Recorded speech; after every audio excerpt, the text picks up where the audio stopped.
Impulse generate कैसे होता है, और जनरेट होने के बाद से वो जनरेट होने की स्पॉट से ब्रेन तक पहुंचता कैसे है, यानी इम्पल्स का जनरेशन और फिर उसका conduction. Pulse is the result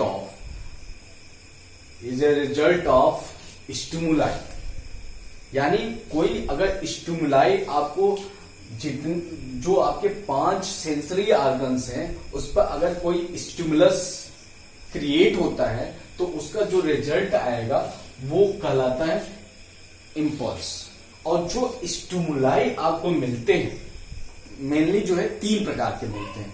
first stimuli जो कैटेगरी है स्टिमुलाई की वो है मैकेनिकल, यानी कोई मैकेनिकल बोले तो कोई टच हो गया या कटर लग गई स्किन के ऊपर, या तो ये जो कैटेगरी है स्टिमुलाई की उस कैटेगरी को बोलते हैं मैकेनिकल। दूसरा जो कैटेगरी आता है केमिकल में सपोज देन आपने कोई जो है फिटकरी लगा दिया, कटे हुए पर अगर फिटकरी आपने जैसी लगाया आपको क्या मिलता है, छनछनाहट मिलती है, यानी फिटकरी क्या है आपका एक केमिकल है।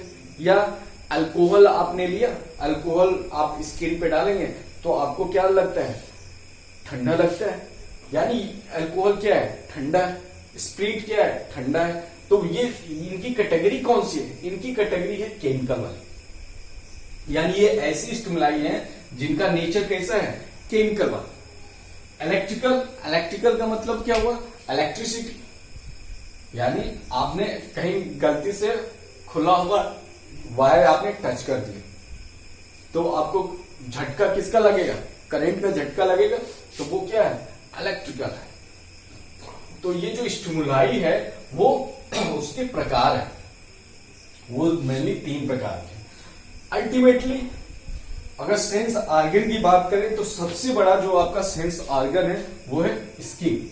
तो हम स्किन को एग्जांपल लेके चलते हैं कि आपके स्किन के ऊपर या तो कोई केमिकल गिर गया, या तो कोई मैकेनिकल चोट लग गई, या तो आपकी स्किन, आपका हाथ किसी इलेक्ट्रिक बोर्ड से टच हो गया, तो आपको क्या सेंसेशन आएगा, वही सेंसेशन, वही स्टिमुलाई, जैसे ही टच हुआ वो स्टिमुलाई आपको मिला और उसका रिजल्ट क्या हुआ, इम्पल्स जनरेट हुआ। उस पार्टिकुलर प्लेस के ऊपर इम्पल्स जनरेट होता है और वही इम्पल्स उस पार्टिकुलर प्लेस से अगर यहां पर टच हुआ और ये इम्पल्स यहां जनरेट हुआ तो ये इम्पल्स मूव करेगी क्या जो भी मशीनरी है इसमें जो है मूव करेगा। ये जो मशीनरी है इस मशीनरी का नाम क्या है, ये जो स्ट्रक्चर है इसका नाम क्या है, इसका नाम है नर्व्स। और नर्व्स के मेनली 3 पार्ट देखने को मिलते हैं। पहला क्या, सेल बॉडी, बीच का जो पोर्शन है इसको बोलते हैं सेल बॉडी। इससे जो है जो छोटी छोटी ब्रांचें निकली होती है उनको बोलते हैं डेंड्राइट्स। और दूसरी तरफ एक मोटा सा जो है ब्रांच निकला होता है उसको बोलते हैं एक्सॉन। डेंड्राइट्स आपकी स्किन के लेयरों पर बिखरी पड़ी रहती हैं, वहां से सेंसेशन को क्या करती हैं, ऑब्जर्व करती हैं। जो भी स्टिमुलाई आता है वहीं पे टच होता है, वहीं पे इम्पल्स जनरेट होता है, उस इम्पल्स को क्या करती हैं, आगे प्रोपेगेट करती, कहां लेके आती है, ब्रेन पे।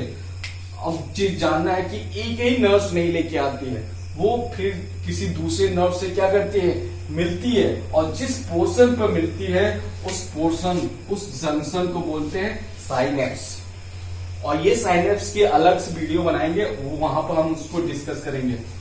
अब आते हैं जो एक्सॉन है, एक्सॉन का जो टर्मिनल है उस टर्मिनल को बोलते हैं एक्सॉन टर्मिनल, या सिनेप्टिक बल्ब के नाम से भी जाना जाता है। और इसी सिनेप्टिक बल्ब से डेंड्राइट्स वाला पोर्शन जुड़ता है। तो एक ये नर्व्स हो गई, एक ये नर्व्स हो गई, एक नर्व्स ये और दूसरी नर्व्स ये, यानी 2 नर्व्स आपके पास हो गई। तो ये हो गई प्री और ये हो गया पोस्ट। क्यों, यहां से मैसेज आ रहा है इसलिए प्री नर्व्स हो गई, और ये मैसेज को इसको दी, यानी ये क्या हो गया, पोस्ट नर्व्स। जो इम्पल्स का मूवमेंट है उसी की बेसिस पे इनके नाम भी पड़ते हैं। प्री यानी पहले जो है, पहले इसके पास इम्पल्स आया, पहला हो गया, और इसके पास बाद में आया यानी क्या हो गया, पोस्ट। ठीक है, तो प्री और पोस्ट का कॉन्सेप्ट यहां से आपको क्लियर हो जाएगा।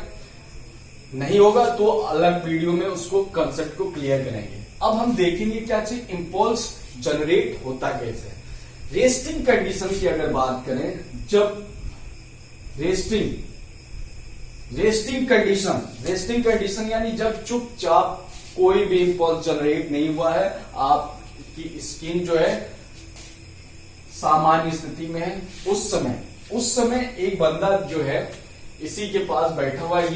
ये जो स्ट्रक्चर हमने बनाया है, ये स्ट्रक्चर जो है डेंड्राइट्स का भी हो सकता है और एक्सॉन का भी हो सकता है।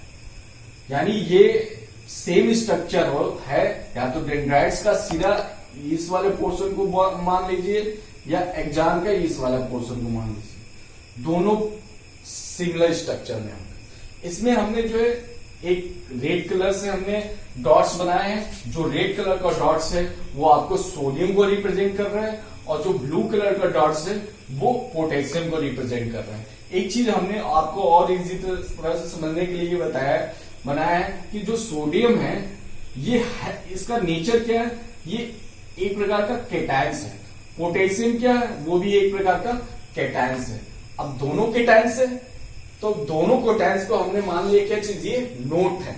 नोट यानी रुपये वाली नोट, और रुपये वाली नोट है तो सोडियम क्या है, 2000 की नोट है, और पोटेशियम क्या है, 500 की नोट है।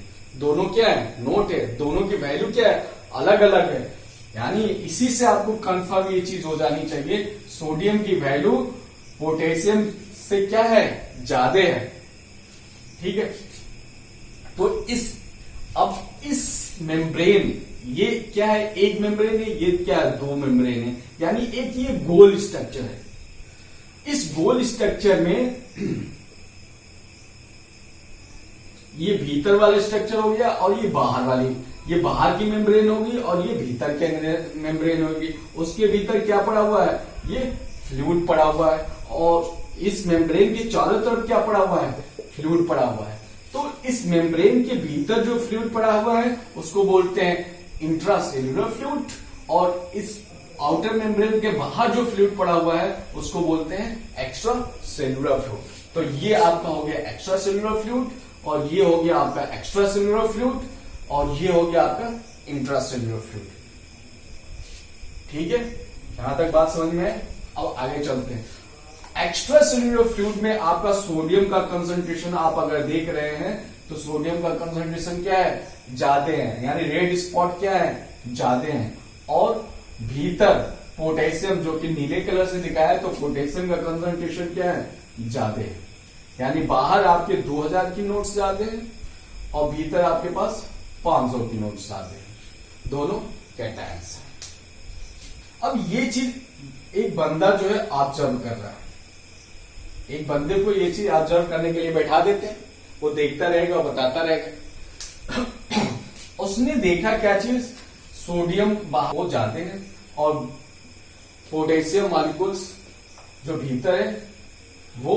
तो जब वो चीज देखा इसने, तो वो क्या ऑब्जर्व कर रहा है, वो ये बोल रहा है क्या चीज, कि बाहर वाला जो चीज है, जो बाहर वाला बंदा है वो क्या है, धनी है, और जो भीतर वाला बंदा है वो क्या है, गरीब है।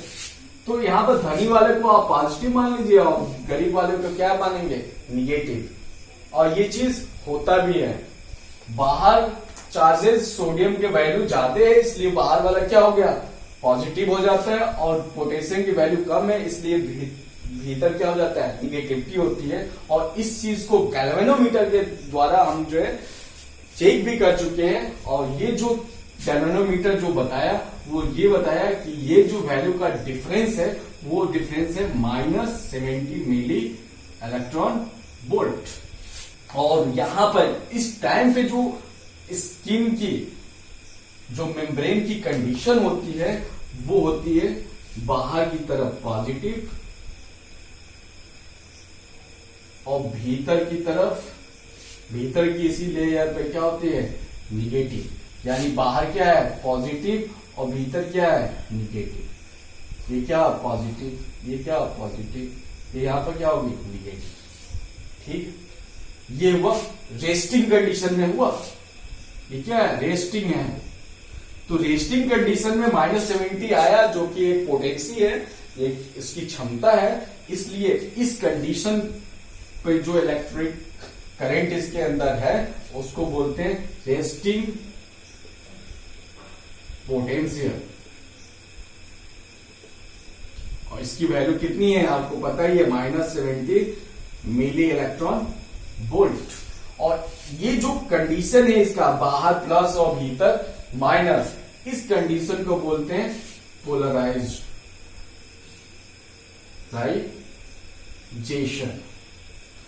पोलराइज कंडीशन, और इसको बोलते हैं पोलराइजेशन। यानी आपकी रेस्टिंग कंडीशन में एक्सॉन की मेम्ब्रेन हो या डेंड्राइट्स की मेम्ब्रेन हो, वो पोलराइज कंडीशन में होती है।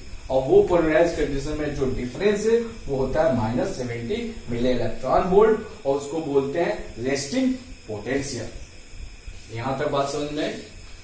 अब कहानी जो है स्टार्ट होगी, वो ये कि ये बंदा देखा क्या चीज कि इसी मेम्ब्रेन के ऊपर दरवाजे बने हुए हैं।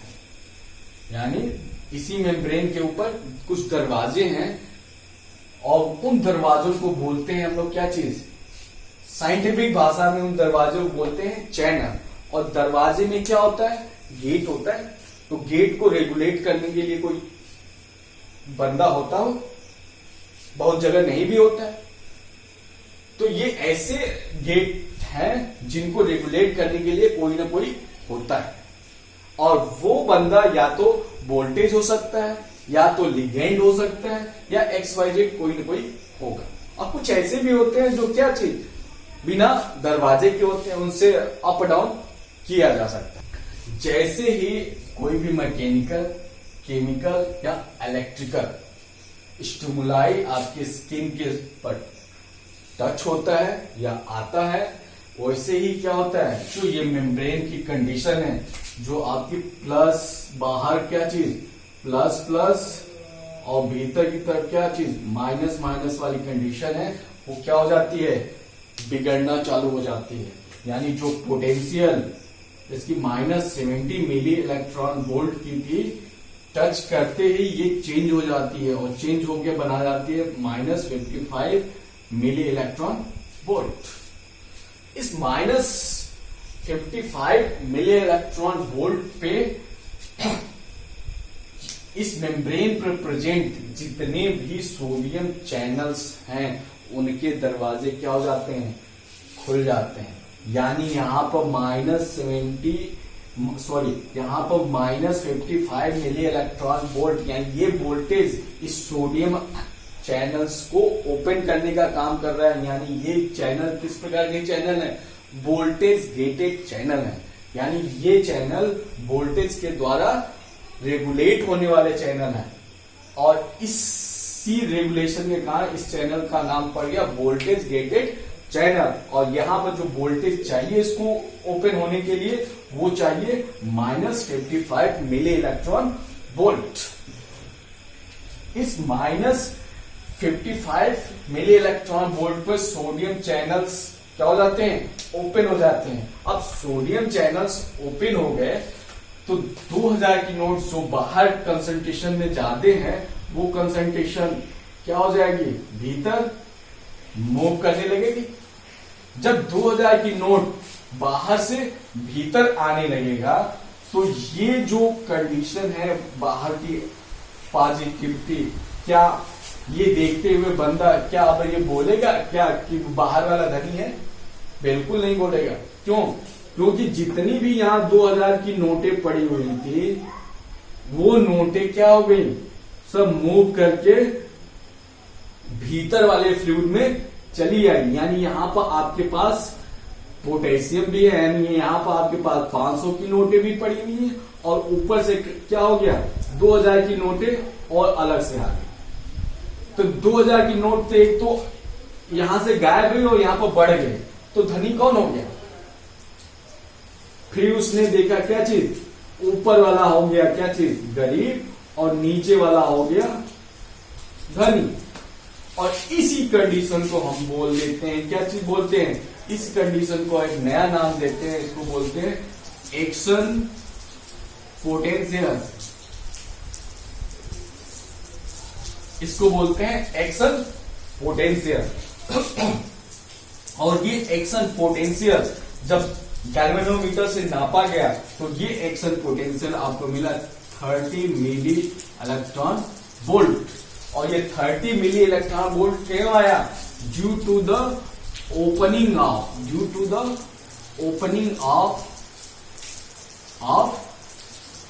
सोडियम चैनल ओपन हो गया और 2000 की नोटें क्या हो गई, इंटरस्टिशियल फ्लूइड के भीतर प्रेजेंट हो गई। अब इंटरस्टिशियल फ्लूइड के अंदर आ गई तो ये फिनोमेना ही क्या हो गया, चेंज हो गया कि जो कि पोलराइज कंडीशन थी वो पोलराइज कंडीशन जस्ट उल्टा हो गया। तो जस्ट जब उल्टा हो जाता है तो इसको बोलते हैं डीपोलराइजेशन।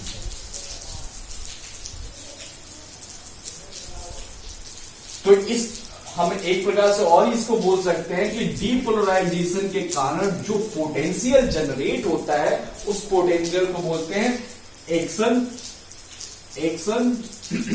पोटेंशियल।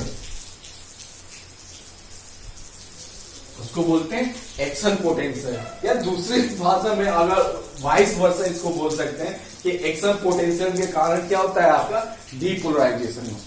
और यही डीपोलराइजेशन होने से आपको सेंसेशन मालूम पड़ता है। तो ये तो हो गया आपका क्या चीज, दूसरा step, that is the depolarisation. और डीपोलराइजेशन में आपका कितना आ गया, पोटेंसी आपकी आ गई प्लस 30 मिली इलेक्ट्रॉन वोल्ट। तो ये रहा दूसरा स्टेप इसने देखा। फिर इसने क्या देखा, यही बंदा देख रहा है, हम नहीं बता रहे, जो बता रहे ये बता रहा है। फिर इसने देखा क्या, सोडियम चैनल ओपन हो गया और पूरा 2000 की नोट भीतर आ गई, जिसकी वजह से ये मामला ये जो पहले धनी था वो बाद में क्या हो गया, गरीब हो गया, और जो पहले गरीब था वो धनी हो गया। ये बात उसको समझ में आई नहीं, बाहर वाले को। वो फिर क्या देखता है, फिर देखता है जैसे ही ये फिनोमेना हुआ वैसे ही इस मेम्ब्रेन पर प्रेजेंट जो दूसरा चैनल है, that is the potassium channel, दूसरा जो चैनल है पोटेशियम चैनल, वो पोटेशियम चैनल ओपन हो जाता है। और जब वो ओपन होता है, पोटेशियम चैनल जब ओपन होता है तो पोटेशियम यानी 500 की नोट क्या हो गई, बाहर जाना स्टार्ट हो गई।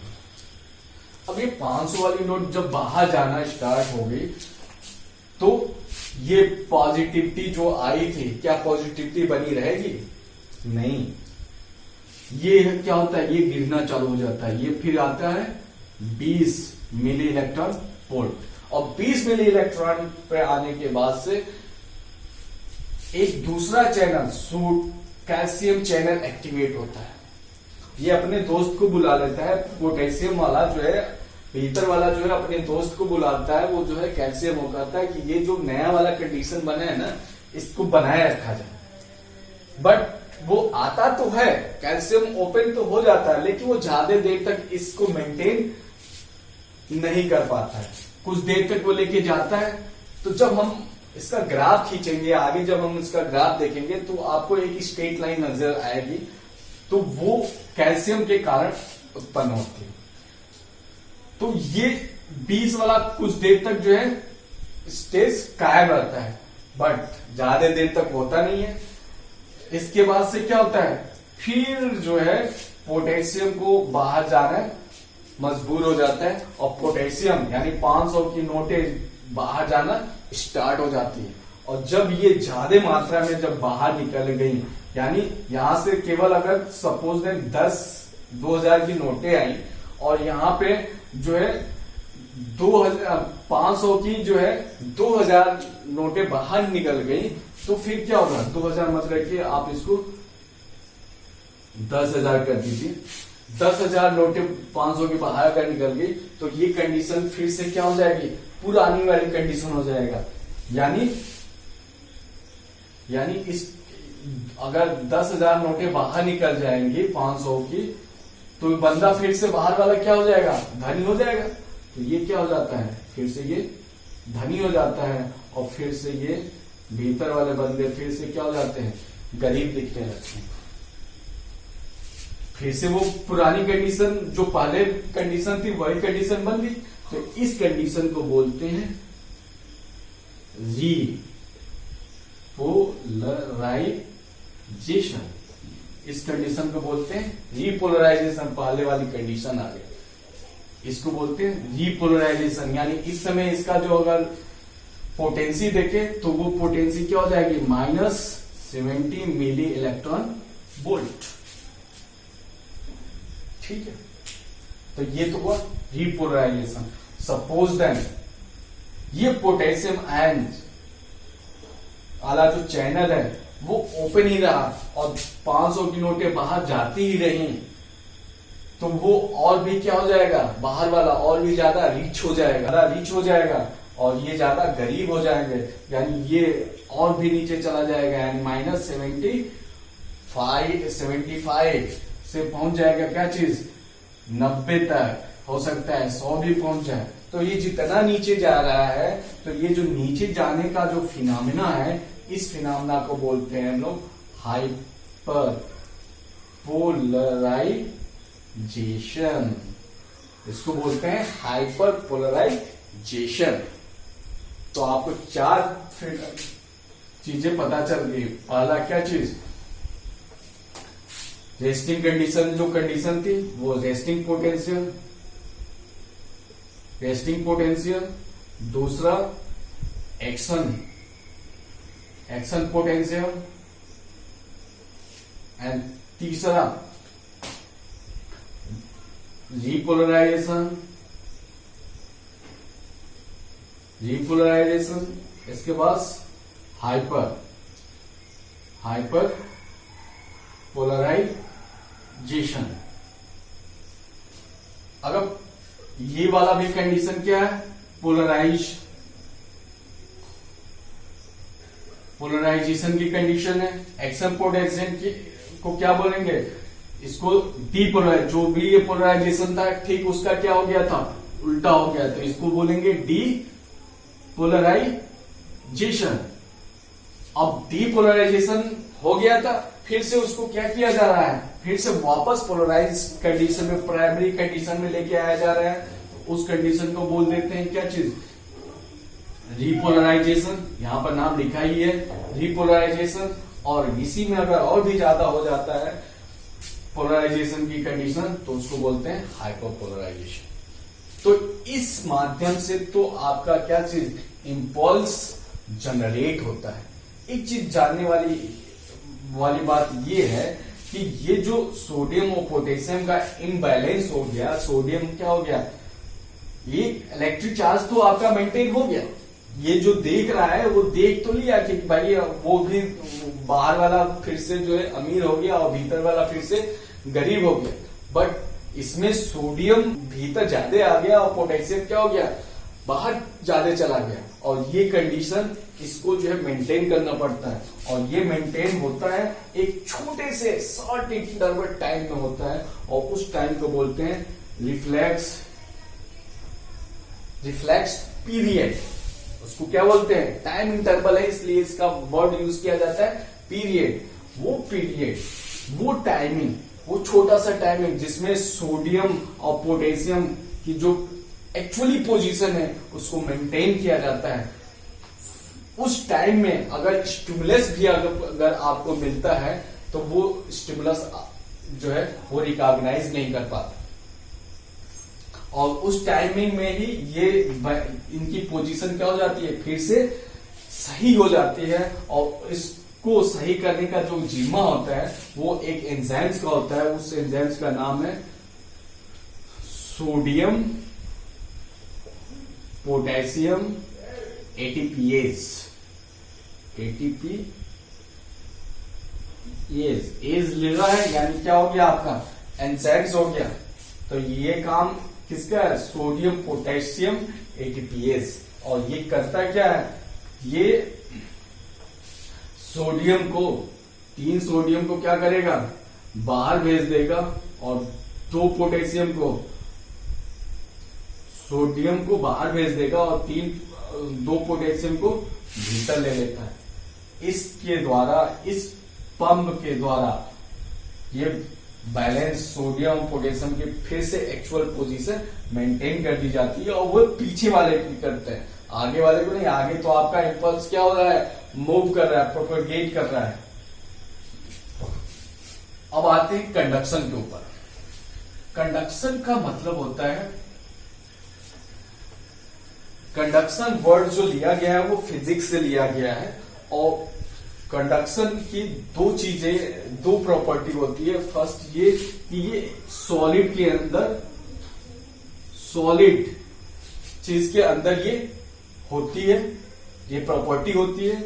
और दूसरा कि भीतर ये जो सॉलिड की मटेरियल है उसमें एक जगह से दूसरी जगह ये मूव नहीं करता है। बिना मूव किए अगर कोई चीज एक जगह से दूसरी जगह पहुंच जाती है तो उसको बोलेंगे कंडक्शन। अब एग्जांपल लेते हैं भाई, वही काम हो रहा है। यहां पे स्किन के ऊपर इंपल्स जनरेट हुआ और यहां जनरेट होने के बाद से कहां पहुंच गया? ब्रेन के पास पहुंच गया। साइनेप्स से होते हुए ये ब्रेन के पास पहुंच गया। ये उसी प्रकार से कंडक्ट होता है जैसे एक लोहे की राड है। एक लोहे की राड, हम सपोज दैट एक लोहे की राड है और उसके एक सेप को जो है हम क्या कर रहे हैं? मोमबत्ती के द्वारा जो है गर्म कर रहे हैं। तो जब मोमबत्ती गर्म कर रहे हैं और यहाँ पर हाथ पकड़े हुए हैं तो गर्म तो हम यहाँ करते हैं, बट हीट आपकी क्या होती है? पहले इस पोर्शन पे आएगी, फिर इस पोर्शन पे आएगी, फिर यहाँ आएगी, फिर आपके पास पहुंच जाएगी। आपका हाथ क्या हो जाएगा? जलने लगेगा। इस फिनोमेना में कोई भी चीज, यहाँ का मटेरियल यहाँ नहीं आ रहा है, बट पूरा का पूरा राड क्या हो जाती है? गर्म हो जाती है। जो ये फिनोमेना ये मूव करके कर रहा है, उसी फिनोमेना को ये भी क्या करता है? फॉलो करता है। तो यहाँ पर हीट के बजाय यहाँ पर क्या चलता है? Electric current. कैसे चलता है? यहाँ पर ये आपकी मेम्ब्रेन है, यहाँ पर प्लस प्लस प्लस है, रेस्टिंग कंडीशन वाला, और ये माइनस है। तो यहाँ पे स्टिमुलस मिला, जैसे स्टिमुलस मिला ये क्या हो जाएगी? चेंज हुई। नॉर्मल कंडीशन ये है आपका, ये स्टिमुलस मिला। अब उस स्टिमुलस के कारण ये क्या हो गया? रेस्टिंग कंडीशन की चेंज हो गई, डीपोलराइज होगा। तो ये हो गया आपका माइनस माइनस माइनस, और ये हो गया प्लस प्लस।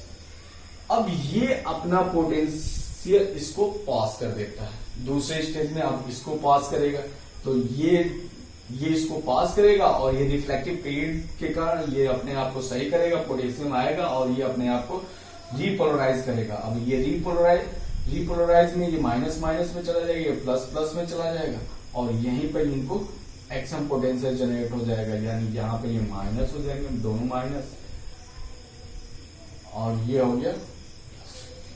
ये पहले यहां से यहां मूव किया, फिर ये यहां से यहां मूव करेगा, फिर ये यहां से, और मूव करते करते आपके कहां आ जाएगा? ब्रेन के पास चला जाता है। तो ये पूरा का पूरा प्रोसेस आपके बॉडी में होता रहता है। जहां भी आपके सेंसरी ऑर्गन्स है वहां पर स्टिमुलस मिलता है, उस स्टिमुलस को वहां से ऑब्जर्व किया जाता है और उसको कोऑर्डिनेट करके, उसको कंडक्ट करके कहां लेके जाते हैं? ब्रेन पे। और ब्रेन क्या उसको इंटीग्रेट करता है और उसके अकॉर्डिंग ब्रेन जो है यहां से मैसेज अपना दूसरे माध्यम के द्वारा, ये तो लेके आने वाली होगी, अब एक लेके जाने वाली ऐसी होगी जो लेके जाने वाली होगी, और लेके जाने वाली के थ्रू वो उस पार्टिकुलर ऑर्गन्स को बोलेगी कि अब क्या करना है, वो ब्रेन डिसाइड करके उनको बता देता है। ठीक है।